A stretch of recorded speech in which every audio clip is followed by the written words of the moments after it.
Hi friends, நீங்களாம் நல்லா இருக்கீங்கன்னு நம்புகிறேன். உங்களோட லைஃப்பில் உங்களை சோகப்படுத்துகிற விஷயங்கள் நடந்தது தான். ஆனால் உங்களோட வாழ்க்கையில் யாரோ ஒருத்தங்க வந்து உங்களை ஹர்ட் பண்ணியிருக்கலாம். ஆனால் அழ வைக்கிறதுக்காக இல்லை, உங்களை ரீரைட் பண்ணுறதுக்கான ஒரு பிளானாக இருந்துட்டு இருக்கு.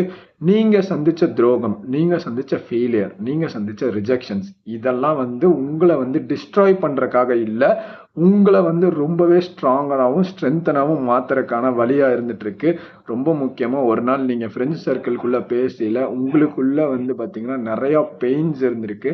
அந்த பெயின்ஸ்லேருந்து நீங்கள் எப்படி கன்வெர்ட் ஆகி நீங்கள் எப்படி ஒரு பவர்ஃபுல் பர்சனாக மாறுறீங்கிறதா இருந்துட்டு இருக்கு.